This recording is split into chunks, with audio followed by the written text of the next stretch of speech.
Allergiyani haqiqiy dorisi. Assalomu alaykum do'stlar. Hozir men sizlarga bir narsani aytib o'tmoqchiman. Shaxsan o'zim boshimdan o'tkazdim, shifo topdim. Juda ham yomon allergiya bor edi menda. Ko'zlarim qichishib, qizarib, burnim yopilib, xuddi bir grippga o'xshab holsizlantirib tashardi, aksirtiraverardi. O'zimni otam menga yantoq, mana qaranglar, mana yantoq. Tuya yeydigan yantoq bor-ku, mana.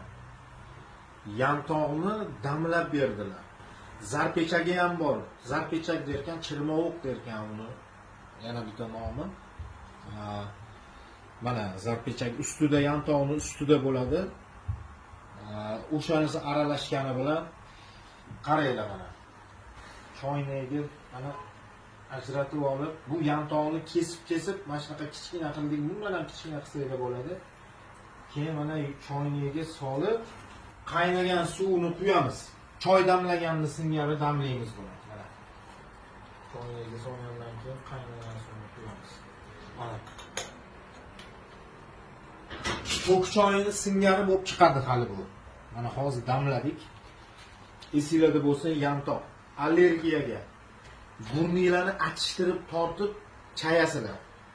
Burun achishadi. Keyin yarim piyola olib ichasizlar. Bir hafta shunaqa qildim men. Bir haftada mana hozir 2-3 oy bo'ldi.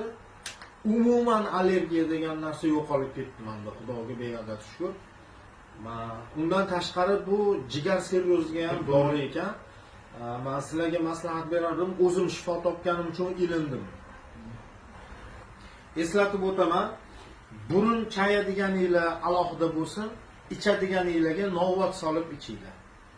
Shunda odam sovuqligini oshirib yormaydi, yaxshi bo'ladi.